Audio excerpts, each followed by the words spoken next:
CRM was designed for managing relationships. Sales engagement is designed for starting them. Current stats indicate that sales reps only contact new leads about 50% of the time and make less than 2 attempts to contact them. And they're only about 35% productive. CRM is the wrong tool to engage sales prospects. VanillaSoft is an engagement platform. It allows you to rapidly turn marketing qualified leads into sales qualified leads. According to user reviews, VanillaSoft will increase your pipeline and productivity by 3 times or more by ensuring each new sales lead is engaged within seconds persistently and with the cadence that's optimal for your prospects. Don't let your sales leads fall into a black hole. Take your lead engagement and sales qualification out of your CRM. Try VanillaSoft for free at vanillasoft.com.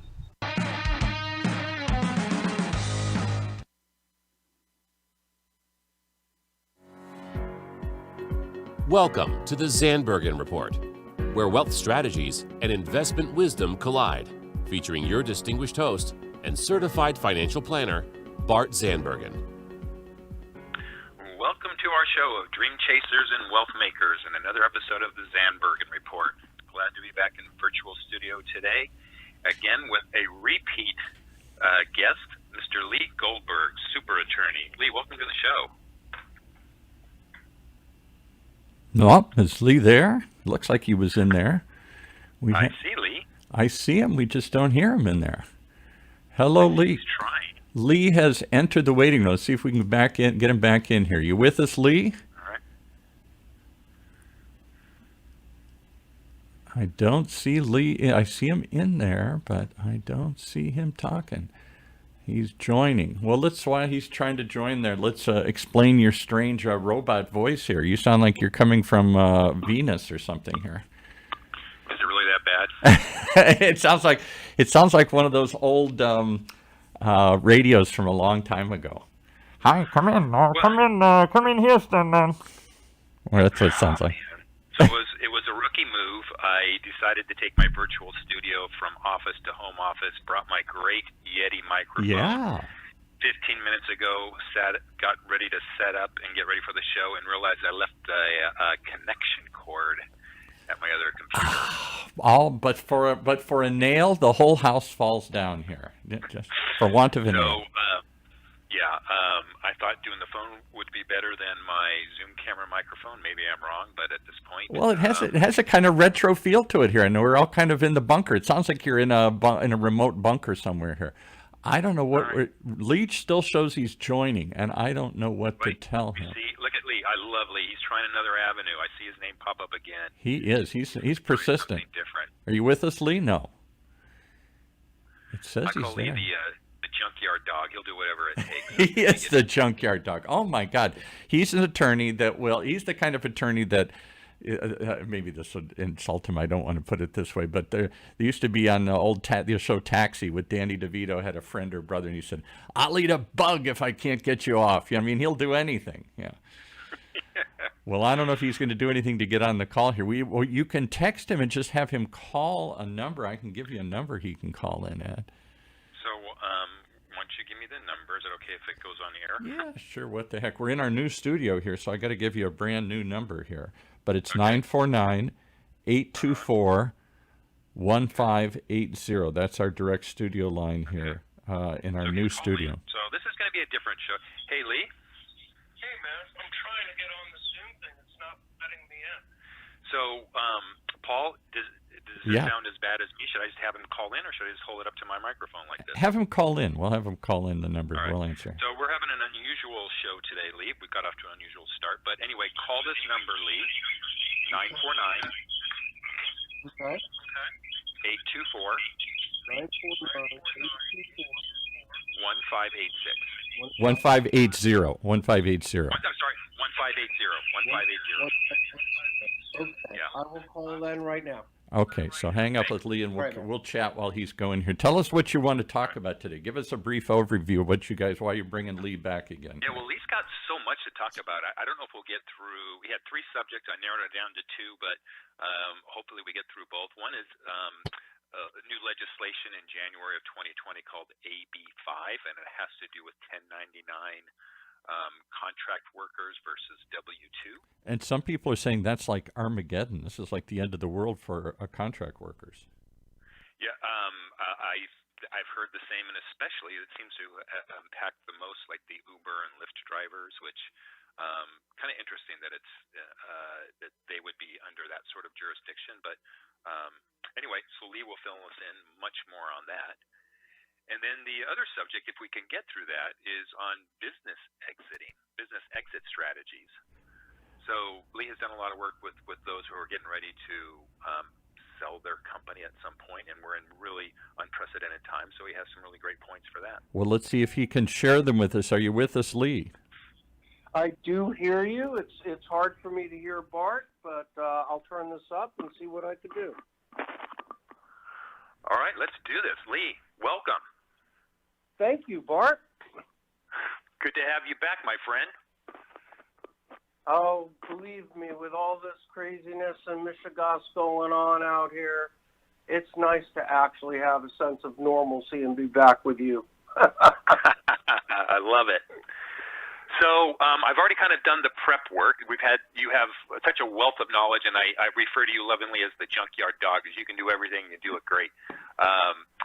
But the two things that I really like to focus on, I think, are the AB5, and then you wrote a great paper on business exit strategy. So let's maybe cover AB5. Let's see how far we get, and then let's kind of close. So I think the business exit strategies and planning would be a great for our guests. How does that sound?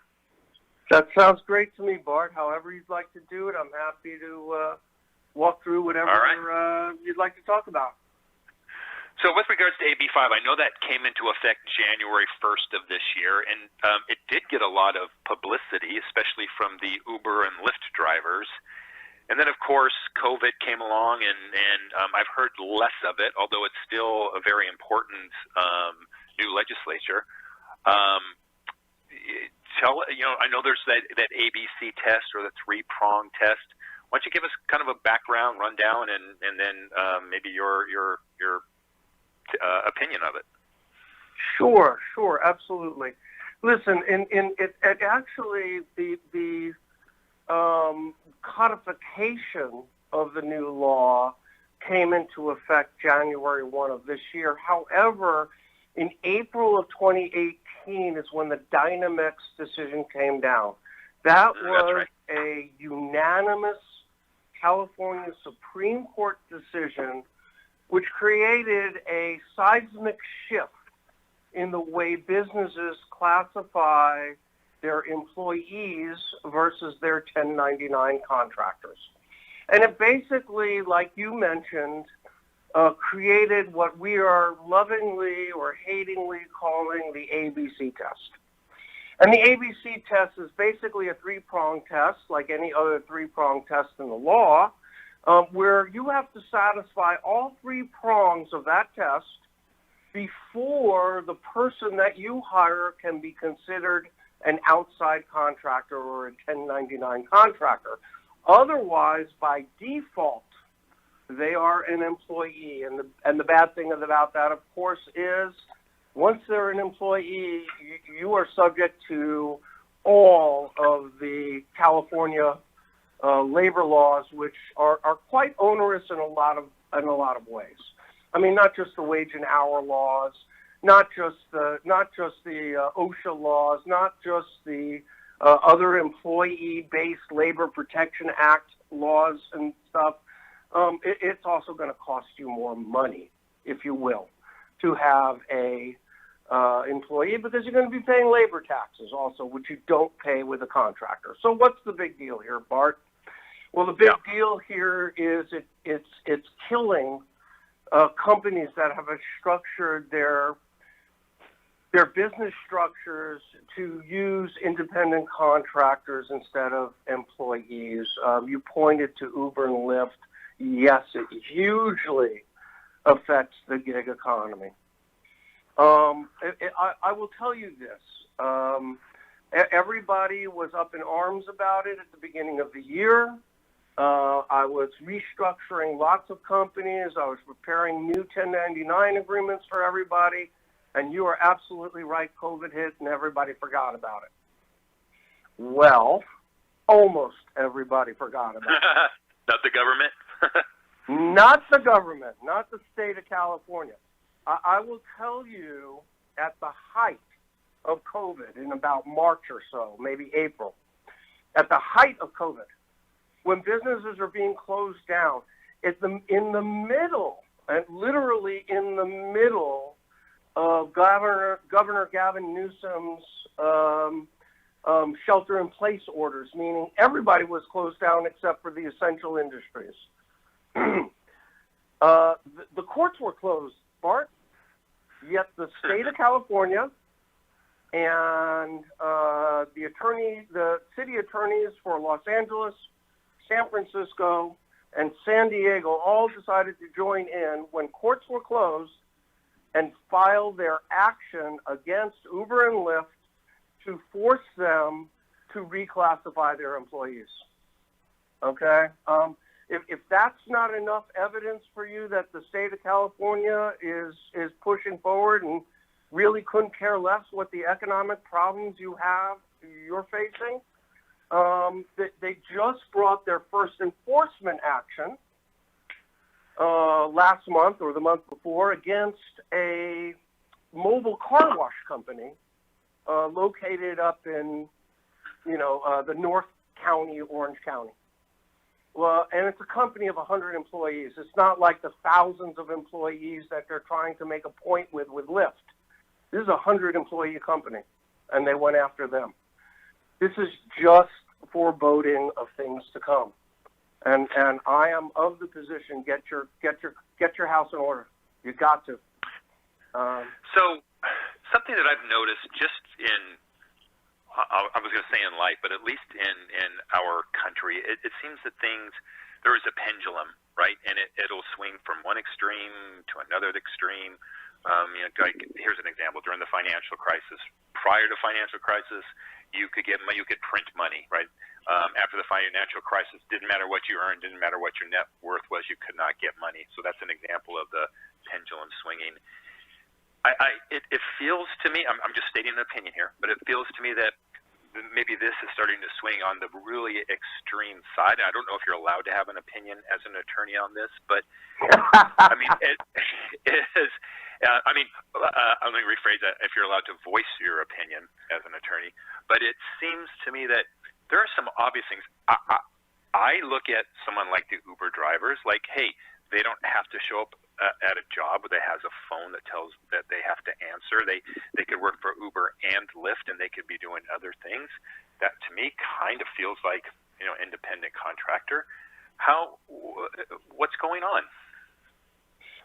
Well, that's just, your instincts are really good, Bart. There is a pendulum swing going on. And if you think that this is not a long-term pendulum swing, you got to think again. I mean, this was a unanimous vote in a tortured 82-page opinion by a Supreme Court to come to the conclusion that people that do exactly what you described with Uber and Lyft, where they have a choice of whether they want to work or not, when they have a choice of who they pick up or they don't pick up, which would seemingly be an independent contractor. The reason why they are not independent contractors under the new law is because they fail the second prong, which is the most deadly prong of the three-prong test.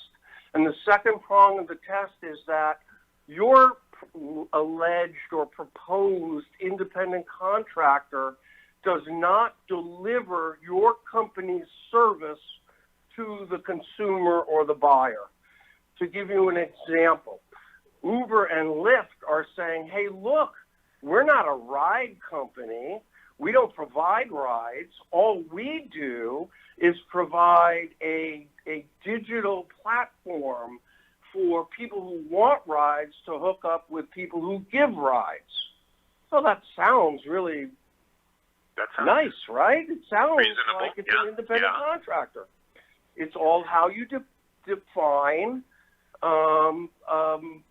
delivering the direct service. Because, to give you an example, in that case that I just described to you, where the state of California and 3 city attorneys went after Uber and Lyft, just last week or the week before, the court in that case, it's the San Francisco Superior Court, but the court in that case ruled on a preliminary injunction finding for the state. And the city's attorney is saying, Uber and Lyft, you have to reclassify your independent contractors as employees in this state. Now, that order, it was stayed. That means it was held off for 10 days to allow Uber and Lyft to appeal, and they're going to appeal that. But when a court gives out a preliminary injunction, that preliminary injunction means it's more likely than not that the person that they hand that preliminary injunction to will win. And what they did in saying this was, no, Uber and Lyft, you're not a digital platform. You're not a gig economy company. What you are is a rideshare company. And your drivers are supplying the direct service of the ride to the customers. And that's why you fail prong 2, and that's why they should be employees. I will give you my opinion. I am allowed to have an opinion, Bart. All right. This is just another step, another chink in a progression to a continuing anti-business establishment in the state of California for the benefit or the alleged benefit or what have you of the citizenry of California. However, there's a large portion of the citizenry that doesn't want to be controlled in that manner. And frankly, businesses are moving out of the state as a result of all of the things, the Cal OSHA rules, the regulations, the costs of doing business in this state, the workers' comp problems in this state, the other claims and issues in this state that literally, I just, honestly, you were talking about prepping a business for exit strategy. As part of an exit strategy, what we did was we compared what the company's EBITDA would be if the company were operating in Alabama or Texas, and we got all of the appropriate statements and about all the taxes we'd save, and they pay for a move and everything. The bottom line was it's about 26 to 31% less expensive to operate in another state than it is in California. Wow. At least for this business. Which is a manufacturing business. So you just said something that I was this is what's happening. You just said something that I was not aware of. I didn't mean to interrupt, but I, for some reason, was under the premise that AB5 was national, not just California. So you're saying those laws just apply in California, or other states? Yeah. AB5 is Assembly Bill 5. That's what AB5 stands for, and it's currently codified in California Labor Code Section 2750.3. Okay, those are California laws. Those are California requirements and categorizations for you to do business with employees or independent contractors in this state. I will tell you 2 things about that, however. Number one, the last I looked at, there were, when I first started looking at it, there were 8 states. Now it looks like 13 states are considering similar legislation. That's number one. Got it. Why are they considering that legislation? Think about it. If you have more control over how employment works in your state, it means you control more money. It's that simple. And that's the way I have to look at it. I don't look at it as it's a social good of what they're trying to do with these employees versus independent contractors, because both the employer and the independent contractor want to be independent contractor and employee. Employer. Okay? They don't want to become employees. Yet the state is forcing them into that situation, or close down your business if you can't operate it with the higher costs of employees, and they don't care. So, yes, it's a California thing. Yes, it's it's another roadblock that California puts on businesses, another burden that California puts on businesses to operate in the state of California. But please understand, this has gained traction because the other states see how much money it can be. To give you an example, if you increase your employees in a state by, say, 50%, what's going on? You're increasing your tax revenues on employment taxes. You're increasing the revenues that are being paid for state disability. You're increasing the revenues for Medi-Cal that are all coming into the state coffers. That's part of what's going on here. I'm not going to say it's everything, but it's certainly part of what's going on with every state now. Lee, what advice would you give to a business owner that's kind of going through this process right now? Maybe they pay 1099 and they're questioning that, and or they're going to start a new company and they got to figure out how they're going to pay their people. Is there any advice that you can give, or is it just there's no choice? Everyone's W-2 basically. Oh, no. We always have choices, Bart. My goodness, I wouldn't have a job if we didn't have choices. Listen, the first thing you have to do is evaluate or have professionally evaluated, either with a lawyer, or there are a lot of amazing HR companies out there, independent HR companies, HR professionals. Have them evaluate what you're doing. If you're starting out, you're in 100 times better position than the people who have established businesses. Because if you're starting out, you can structure things in all sorts of interesting and creative ways. All right? If you're in a situation where you're in the middle of it and you have independent contractors, the first thing you got to look at, Bart, you're a business person, right? So the first thing you got to look at is, what is my potential exposure? If you have independent contractors and you're paying $10,000 a year to independent contractors, your exposure is pretty low. The exposure is not going to end your company. What my thumbnail is, when you get a bill from the state, the initial bill will be about 50 to 60% of what you paid out. Okay? Because you're going to get the bill for all the taxes. You're going to get the bill for a 30% penalty for non-payment. You're going to get the bill for the interest. All of that is going to add up to about 50%. So if you have an independent contractor or two and you're only paying at $10,000 a year, Bart, small risk. The cure is worse than the ill. Yeah. Okay. Okay. If you have $1 million, I won't call, you can't call it payroll, but $1 million cost, that now we're talking some money.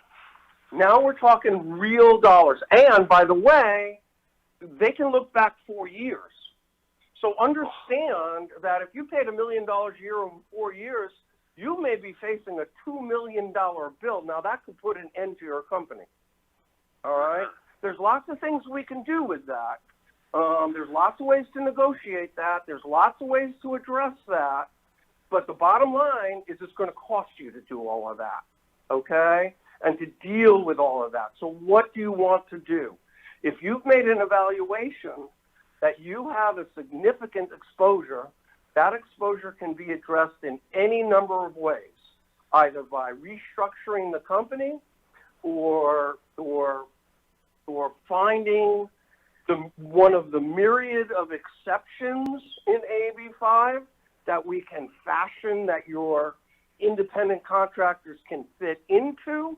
And if they're highly paid independent contractors, I typically, for my clients who are the companies, require those independent contractors to give representations and warranties and indemnities that they are in fact properly classified as independent contractors, that they will, on all of them, that they will pay their taxes, which can, by the way, offset that bill that I was talking about.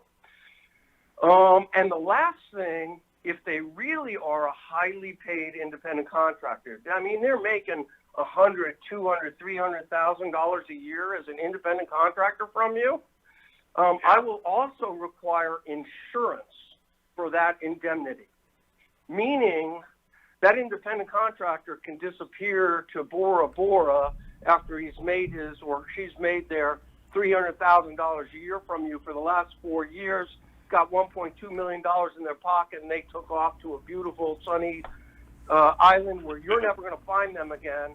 And all of a sudden, the state comes back at you for the last 4 years. Well, I'm going to have an insurance company to turn to and say, oh, by the way, guys, he breached that indemnity, and you guys need to pay up. All right? Those are the types of things we can do to protect these companies, and those are the things you have to do to protect your company. Hey, Bart, can I pipe in and ask a question here? Yeah, you got one, and I got one, and we're out of time, so you go, then I go. Okay. Lee's talking about the impact on companies who employ independent contractors. I'm more worried about the impact on independent contractors, of which I've been most of my life, with this new decision. Will they be cut off? Will companies just say, I don't want to handle this mess, particularly out-of-state entities that have previously used independent contractors within the state here? Are they just going to say, the heck with it, we'll go find them somewhere else? Wow. My goodness gracious. That's big question. That's a very insightful question. It's a really good question. Here's the thing. I've dealt with all of those issues. All right? I represent service industries and service professionals also. And that's what we're really talking about. If you're selling a widget, that's not what you're buying a widget. You're not buying the service. Okay? So that's not the issue. So I do represent these service professionals. I have from time to time had to reestablish a relationship between that independent contractor and the company that they were hiring for them and give them the assurances and everything because, yes, companies are cutting people off. I don't want to talk about anything specific, but I will tell you, I know lawyers that lecture in various colleges and they for various law enforcement, training them in the law that they need to know. Well, all of those people got fired, not because they don't need that training, not because that training's not great, but because these institutions did not want to take a risk that they were hiring independent contractors that should have been deemed employees. Exactly. Yeah, I think it's going to have a chilling effect. That is happening, but what I'm doing, and I've been very successful at, is saving those service professionals by going to their companies that are employing them and say, hey, how about if I make these reps and warranties to you, I give the indemnity, I'll show you where I qualify and do this.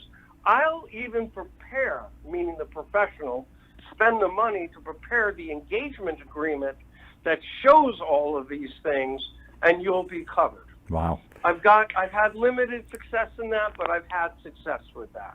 Okay? So, yes. I'll add something there, Paul, to your point, and Lee, you'll remember, it wasn't that long ago that I referred you or actually discussed about a case. It was just that. Someone who I know was working 1099, and their employer said, look, I can't do that anymore. I'm going to have to make you W-2. And so we talked about some potential solutions for this person. But so it is happening, Paul. Yeah. No, I think it's the untold, the other side of the coin that most people aren't worried about or talking about. They're talking about the impact on companies. I get it.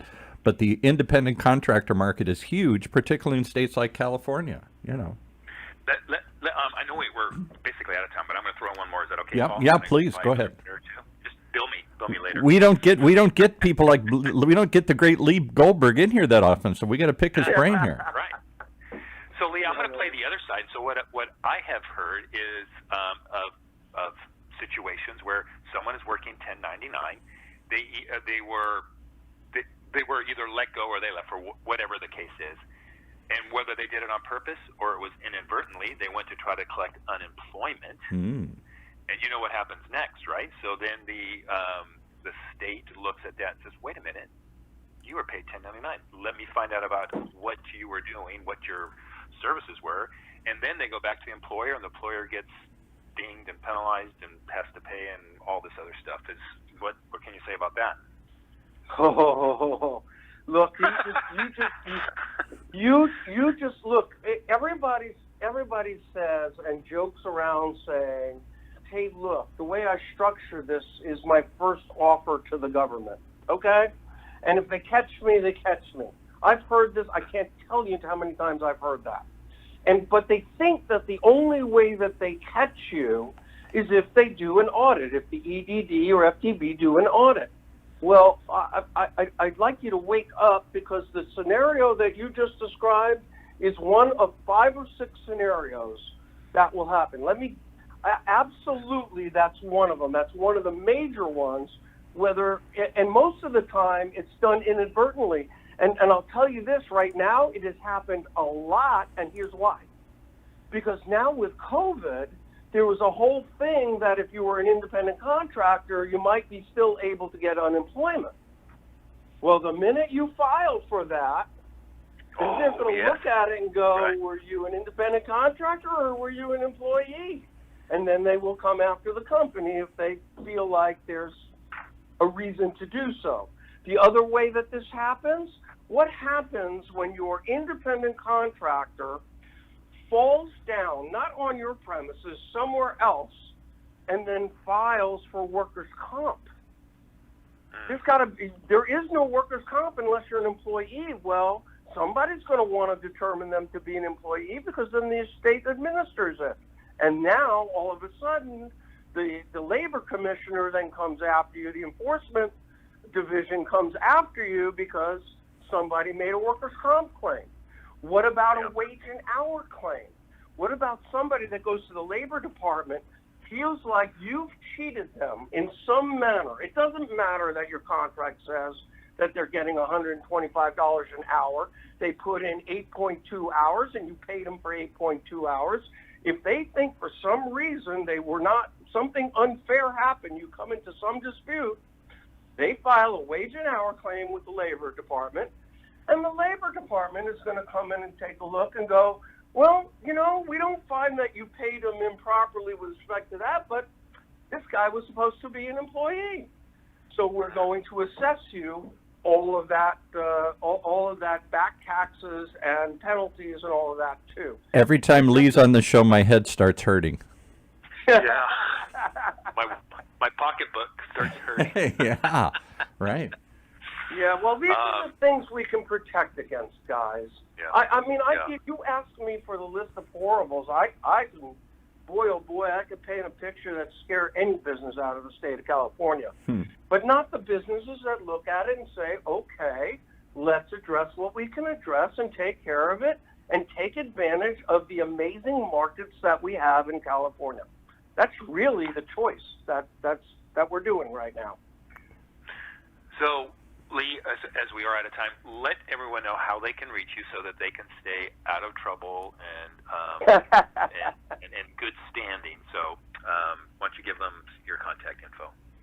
Sure. I am of counsel, which just really means I'm an old dude. I am of counsel at Ford and Dulio here in Costa Mesa. We're at 640 Town Center Drive, Suite 760, Costa Mesa 92626. Phone number is 949-395-4911. And my email is lgoldberg, Goldberg, at Ford, as in the car, Dulio, that's DIULIO.com. Great.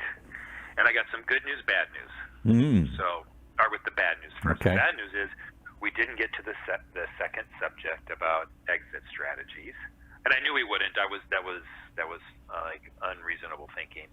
The good news is we have to have Lee back again. Absolutely. To discuss his exit strategies. Absolutely. See, there's a Well, silver it would be lining. my pleasure. It would be my pleasure, gentlemen.